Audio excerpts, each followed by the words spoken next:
Welcome to the Canadian Cycling Magazine podcast. I'm Matthew Piaro, editor.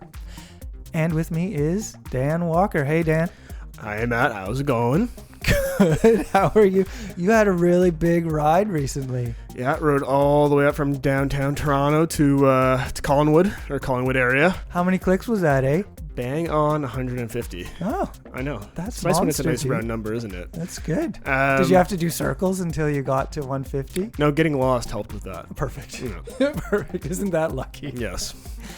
All right. Speaking of Collingwood, the region of Ontario up by Georgian Bay. We spoke with Simon Williams, one of the guys bringing the Sea Otter Classic to Sea Otter Canada. That's right. We're bringing the Sea Otter north. Now, if you're not familiar with Sea Otter, the U.S. version, which is the classic, we are going to talk more about that because, well, we're pretty stoked about what's coming north here. Mm-hmm. And then we talk with Coach Glassford. Coach Glassford. What's he got for us this week? Some wisdom that may seem counterintuitive. Even though it's May and you're looking to get outside on that bike, you may want to not mothball the trainer completely. Sacrilege. I know. But stay tuned for that. He makes an interesting argument on that front. And then it's everyone's favorite game show. This is not yet everyone's favorite because it's new. It's a little game show I like to call, what does that Italian pro continental team that's in the Giro d'Italia this year's sponsor do? I feel like every time you say the name, it gets longer. Much like its spirit animal, the Italian pro continental team. That is so true. Yes, I am the first contestant, and you'll see how I did. And put it this way, I'm not retiring on my winnings from that game show. But first, a new species of otter.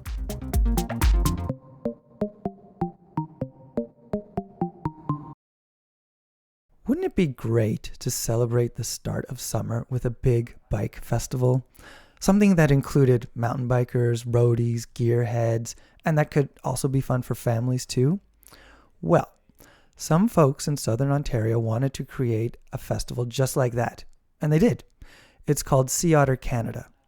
If the name seems familiar to you, you probably know of the Sea Otter Classic, which is held in Monterey, California each year. This summer, there will be a Sea Otter Canada in Blue Mountains, Ontario.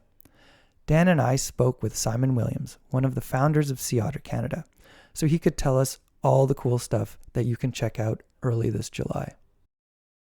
Dan, let's welcome Simon Williams. All right, welcome, Simon. Thanks. It's great to be here, guys. Yeah. Simon is bringing the Sea Otter Classic up to Canada for the Sea Otter Canada, the inaugural year. Absolutely. So, everybody, we're going to get into why this is so cool. Maybe you're not super familiar with Sea Otter Classic in Monterey, California, but everybody here at Canadian Cycling Magazine is pretty keen that Simon and his team are taking an idea that has been doing pretty well south of the border and bringing it up here. It's a festival at the height of summer about cycling. And who's it for, Simon? I think it's for everyone. It's everybody that really has a passion for cycling. And even if you're just sort of not that avid, crazy, passionate cyclist, we have something for absolutely everybody. For families, for roadies, for the dirt set, for just the casual rider. So we got something for everyone. Okay, let's maybe take a look at some of these different riders and see what you have for them. So I'm gonna name a rider, and I want to see what you got for this rider.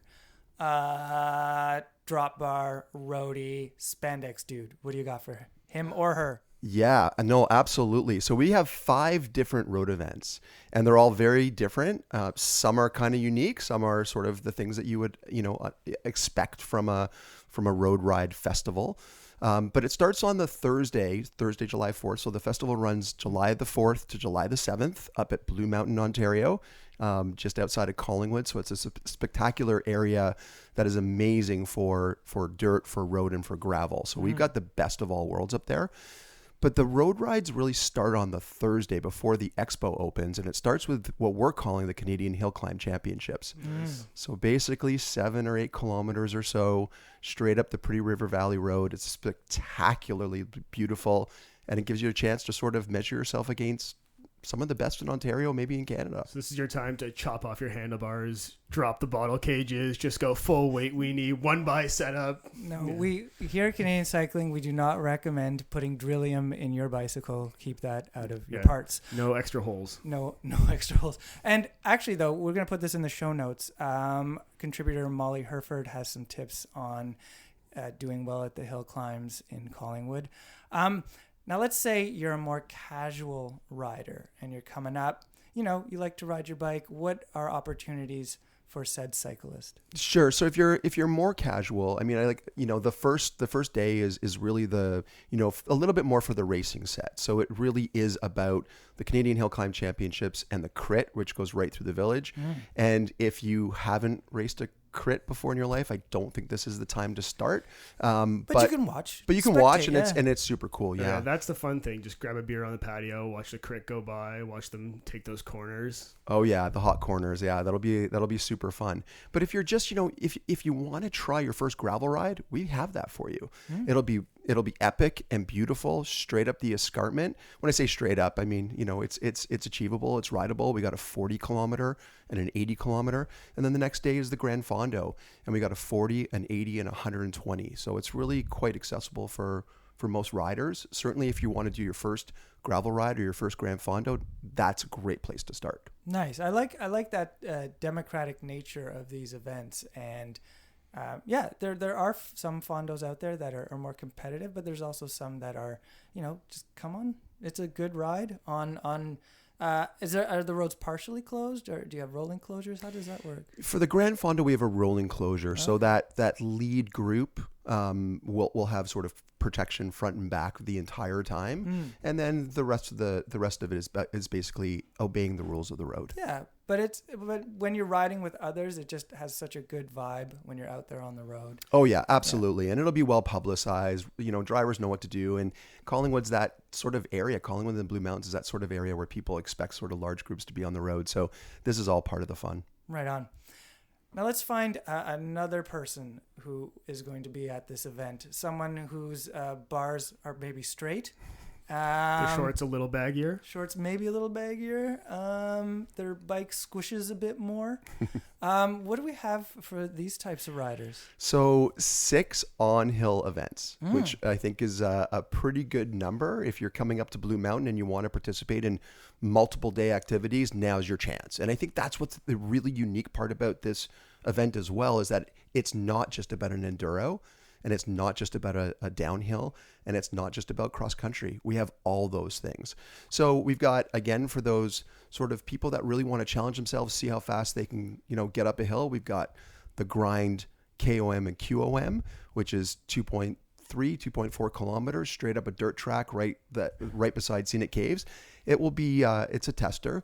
And then we've got an enduro ride, which I think is one of the most fun events that you can do, and certainly one of those events that is gaining in popularity every year, and that's brought to you by the Canadian National Enduro Series. So a very well established event that's coming back to Blue Mountain, but the first time at Otter Canada. And then we got an XC short track, again, for those speedy types, and an XC relay event, which is on a 2.4 kilometer course. So quick laps, a little bit different than those big relay or 24-hour or 8-hour relays. And they come right through the expo area. So you get seen, and you get to be seen, and you get to have fun and take in the action and have these sort of hot 12-minute laps and tag your partner, and out they go again. I definitely want to check that out. That sounds wicked. And the kids. What do we have for the kids? Yeah, this is what I think is so unique, both by this event and the location. So kids, we know they're a little bit fickle from time to time, right? They want to do something, and then they want to do something else. So bring them into the expo. We're going to have Joyride 150 set up a whole kids zone there. We're going to have one area that's going to be for sort of call it 3 to 8 year olds, and then another area for the 9 to 15 year olds. The real developing groms. Yes, exactly. And then, if the kids get bored, off to the village, right? There's entertainment, and there's, the mountain coaster and zip lining and all sorts of other things that families can do. So this is really one of those rare occasions where you can come for the Otter Canada, the cycling festival, participate in rides and races, but also have something to do for your entire family. Whether that's in our expo or outside of the expo, there's something for everybody. Nice. And There's the gearheads. I was coming to those. Okay. I like those guys a lot, and gals. What do the gearheads get to see at this event? Yeah, well, if you like cycling brands, we're going to have about 200 of them coming. I'm yeah, teasing. That's yeah. a great number. We're just going to have about 200 different cycling brands and 200 demo bikes to try, right on hill, right on road, right on gravel, right outside the expo. So now's your opportunity to sort of come up. We got a really unique feature that's being brought to you by Bosch, and they're sponsoring sort of the e-bike program. And we're going to have e-bikes in the village, which is about 1.5 kilometers from the expo, and that you can take an e-bike shuttle. So you get on the e-bike, ride it over to the expo. If you've never tried an e-bike, you will arrive with the e-bike smile. That is very contagious. It's a thing. It's totally a thing. I know what you mean. Yeah, so that things like that are super fun. So it's an opportunity to come out, try all the bikes. We got Canyon coming up to Canada for the first time. So they have an amazing, amazing assortment of demo bikes that they're bringing, both for the dirt and for the road. Oh, awesome. Yes, that'll be a really good opportunity for people who, may not have had a chance to ride one abroad to throw their legs over a canyon. As you mentioned, the e-bike smile. I think anyone who's felt that thing go your first time, it's a real thing. They're a blast for sure. There's one more thing. I mean, I know we could talk all day. You joked that we could talk for 72 hours or something about all the features that are at this event. But, for those who want to really know the region, there are the culinary delights, and there's also breweries and cideries in the area. You're able to list all 500 of them in one go? I can list a lot. I think the first thing that we need to basically say is that the whole festival or expo area is licensed. And we've got 6 brands of beer coming to sort of make sure that you're very well hydrated post your event. So you can actually, take in your hydration and watch the dual slalom, which I think is super exciting. It's the ideal way to watch dual slalom. It really, really is. Yeah. And I again recommend having the beer post dual slalom or watching dual slalom. Only on the sidelines of the dual slalom. Exactly. But then we also have these rides where we call them the hub and spoke. And basically what you're going to do is we're going to give you the opportunity to head out to some of these wineries and cideries and take in the countryside in a non-competitive, non-timed format. And you can go over to Thornbury Cidery or Roost Winery and then take in some of the local breweries like North Winds, Side Launch, Collingwood Brewery. These are all sort of regional and absolutely amazing experiences. They've done a great job with hospitality and have made the region absolutely a destination.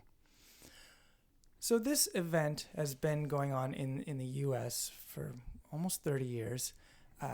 You've been to the one in Monterey. I have. What was it about that event that made you go, aha, maybe we need to bring this to Canada? Yeah, so I think I think it's just when if you've never been, it's definitely one of those pilgrimages that you need to do as a cyclist or as a fan of cycling or as a fan of gear. When you understand the size and the scope and how many brands are involved, it is just a very, very impressive event.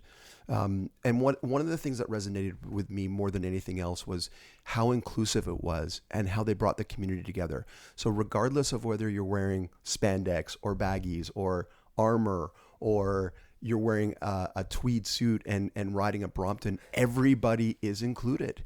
And that to me was something that really resonated. And I'm like, I am from the Blue Mountain area, or I live in the Blue Mountain area. You see so many different styles of riders out there.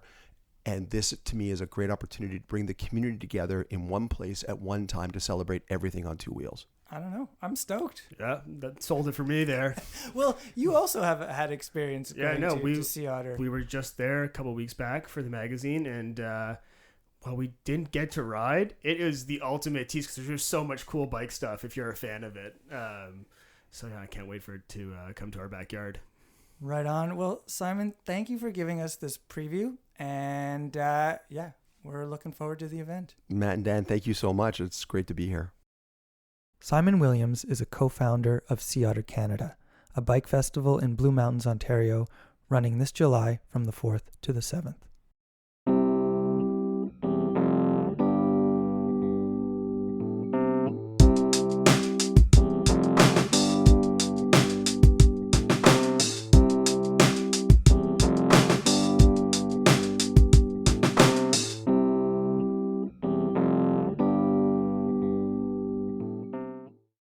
I'm hoping the weather is good for you where you are, wherever you are in Canada, that you've been out on the bike, riding on roads, maybe even trails. But, at this time of year, you think, great, I never have to see that trainer again. And by never, I mean not until later, like October, November, December. But wait, there is a reason to keep that trainer somewhat accessible, even as the weather gets more and more glorious. Here to make the case for not banishing the trainer completely is Coach Peter Glassford. The roads are clear, so should I stash my trainer for the season? Should I put it away completely? What do you think, Peter? Matt, it's a difficult question. I think if I stay true to my own philosophy and feelings, I would say yes, for sure, like never ride it. But I think we have a reality that some of these tools are pretty valuable, and a lot of us aren't, in a pro team. Again, we always joke about you and I not going to the Tour de France, but we're holding out. Yes, still not. So, still you're call. in the city, you're in Toronto. Cities are cities, right? And there's going to be inclement weather that could be really hot or just like crazy storms or whatever, right? And so it can be very hard to get good training in, especially if you have a really targeted goal, right? Like you're working on time trials or you want to get like a really steady ride in, and the city can be hard. And again, if it's pouring rain, what are you going to do? Like we can't mountain bike anymore. Like that's just not acceptable anymore to go on trails for the most part in most places. So there's a lot of cases where just keeping that frequency up is tough, and even through the summer. And then again, lifestyles and where you live can really affect that. So I would say if you have the option to keep it set up in the basement or in the garage, or maybe you have a little pain cave, I would do that and use it for things like recovery spins or the inclement weathers, or just those days you only have 45 minutes to do something, right? And you're going to waste that getting your bike set up and dressed and out the door and back and clean. So I would say if you have the option, definitely keep it ready and at hand. Interesting. I believe another time you've actually compared it with the batting cage in baseball. What are the similarities between those, the trainer and the batting cage? I think it's a good analogy, right? Like you can be very good in a batting cage and you're maybe not going to the Major League Baseball, but everyone uses that to train and get repetitions in, right? And if you use the city as a very specific example, it's very hard to ride steady. If you want to do like a classic 2x20 threshold interval, that's very challenging. It's not impossible, but it is challenging, and there's safety issues and all sorts of different things. So to me, that it's just a very accessible way where you can get on your bike. You don't need to go hunt down a route. You don't need to, in the baseball example, you don't need to hunt down a whole game of baseball and get someone to pitch at you. You could actually go and use a pitching machine and get in, 300 pitches, 300 hits, right? So in the same way, a trainer is a very efficient way to get a lot of repetition in, and potentially a very focused stimulus, right? It's not riding a bike. It's not mountain bike racing or crit racing or road racing. There's a lot of other things that go into it, but it's our batting cage for sure. Interesting. And then to mix metaphors, it's sort of just like another arrow in your quiver throughout your season that you can, draw upon when you need it. I think so. I think, there's this Zwift argument in the online training platforms and stuff. And I don't like to say that things are completely bad. So they're all tools. And in that respect, it's an arrow in our quiver. But an arrow is not so good when you're in hand-to-hand combat and you need a sword or a knife, right? You got your little boot knife, like that's the one for when the close contact. So in the same way, there are other elements to the sport, and someone who only rides indoors is going to have a tough time. Not impossible. There's certainly examples at the extreme level of people who only ride indoors and are quite fit, but especially in any of the disciplines that require tactics and technical features, standing and sprinting, these things, it's hard to do that indoors, but for what it is, it's quite a valuable tool. Right. So I will take away from this that maybe the trainer won't get packed down and put in the back of the closet or the storage space. It'll still be around, which I will use when I need this tool. Should it be rainy, or should I maybe be time crunched or something like that? So, we like to dump on the trainer and pretend it doesn't exist as soon as the weather starts to turn. But okay, trainer, we'll see each other before fall or winter. I think you'll find good results doing that. Excellent. Okay, thank you, Peter. Peter Glassford is a professional coach and head of Smart Athlete Coaching Services. Send in your Ask a Coach questions for Peter to podcast@cyclingmagazine.ca.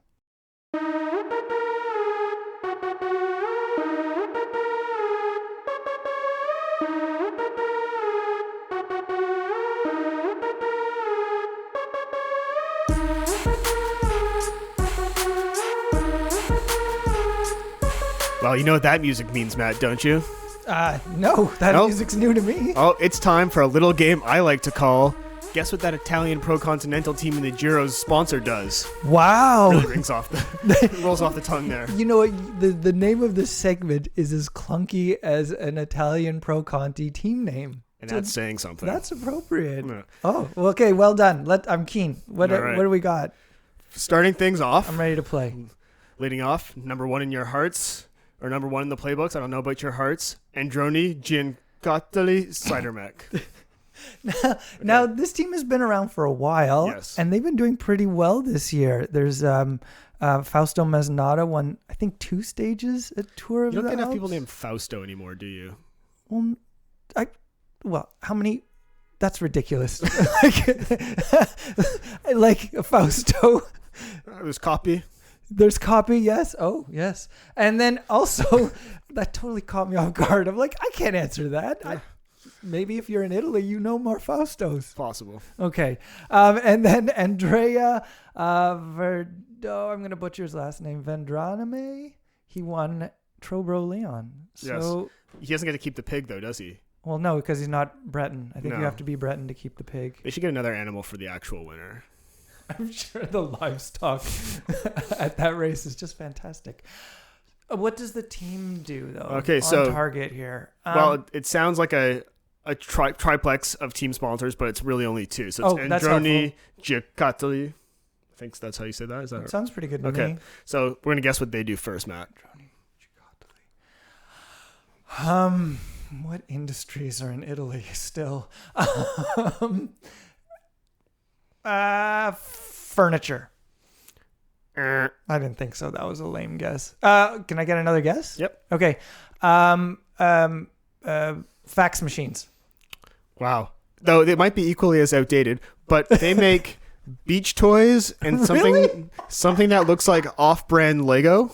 You're kidding me. No. And they also make toy trucks. Awesome. So like the Tonka trucks of Italy, maybe? Probably. Let's go with that. Okay, great.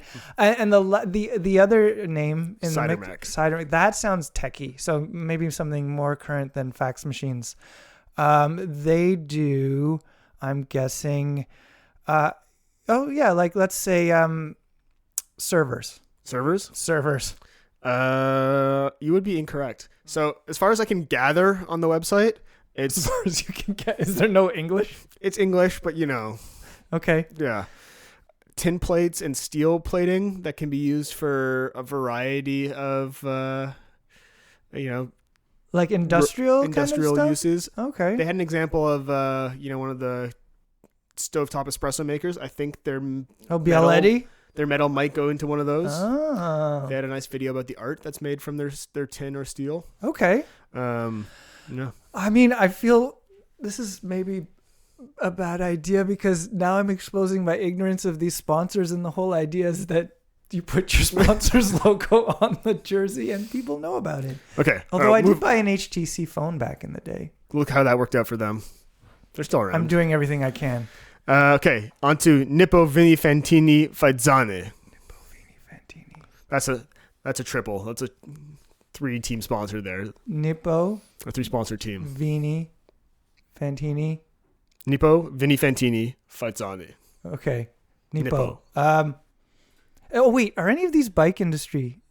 No. None of them are. None of them are. Oh. So Nippo Vini Fantini Faizzane Yes. is the Japanese-Italian team. Right. Yeah. Okay. So is what's the last one? Faizzane. Okay. So the first name is from Nippo. Japan. Yeah, Nippo.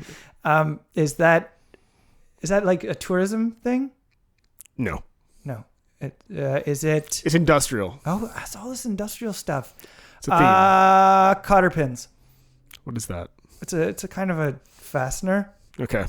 No, they make paving materials. Nice. Yeah, fun. Okay, what's the second one? Vini Fantini. Vini Fantini. It is Okay, here's a clue. good. When they're in France, they're not allowed to advertise. Is it wine? Yes. See that? Yep. Okay. Okay. Move on. A Sangiovese wine? I don't know. Okay. Faizzane. The last one. Yeah.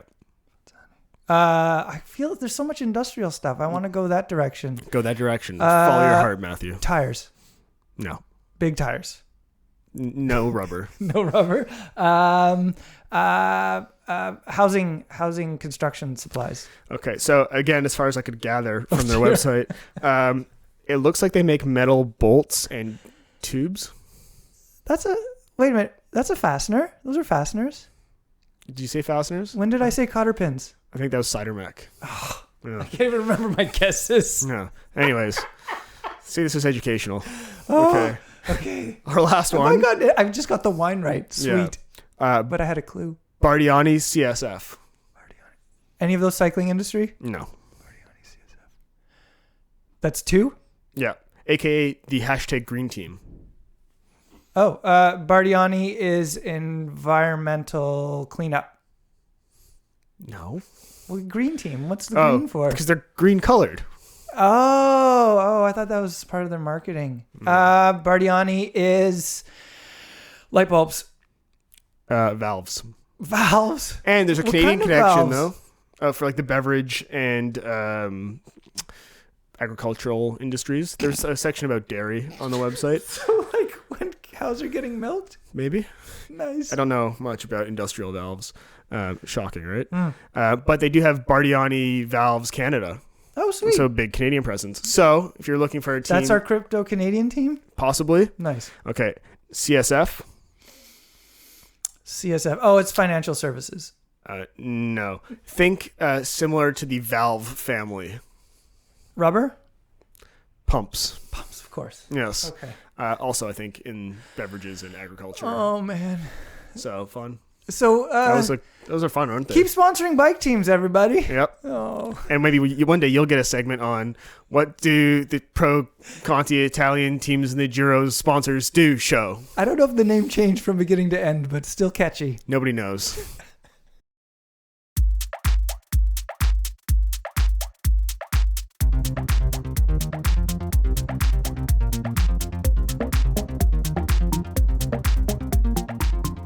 And that's the episode. It's put together by me, Matthew Piaro, and Dan Walker, with help from Philippe Tremblay and Terry McCall.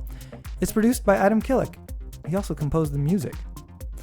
Thanks to the Ontario Media Development Corporation for its support. And if you want more great Canadian cycling content, check us out at cyclingmagazine.ca. There, you can find all our social channels. We're on all the big 3. Not on TikTok, though, so your kids probably can't find us. And if you want to download, rate, and review, please do. That's always nice. 5 stars only. And if you have a comment... Oh, you can email us at podcast@cyclingmagazine.ca. Well, I was going to say only something nice. Oh, sorry, But I jumped the gun there. Yeah. You can still email us for your full send, no send ideas next week. Yeah. You do that. Yep. And also, if you have questions for Coach Peter Glassford, send an email to podcast@cyclingmagazine.ca. Dan, who should we tell about the podcast? Well, we should probably go to your Italian gelato shop and let them know in honor of the Giro. That's right. Order something pink. Brilliant idea. All right, thanks. Talk to you later.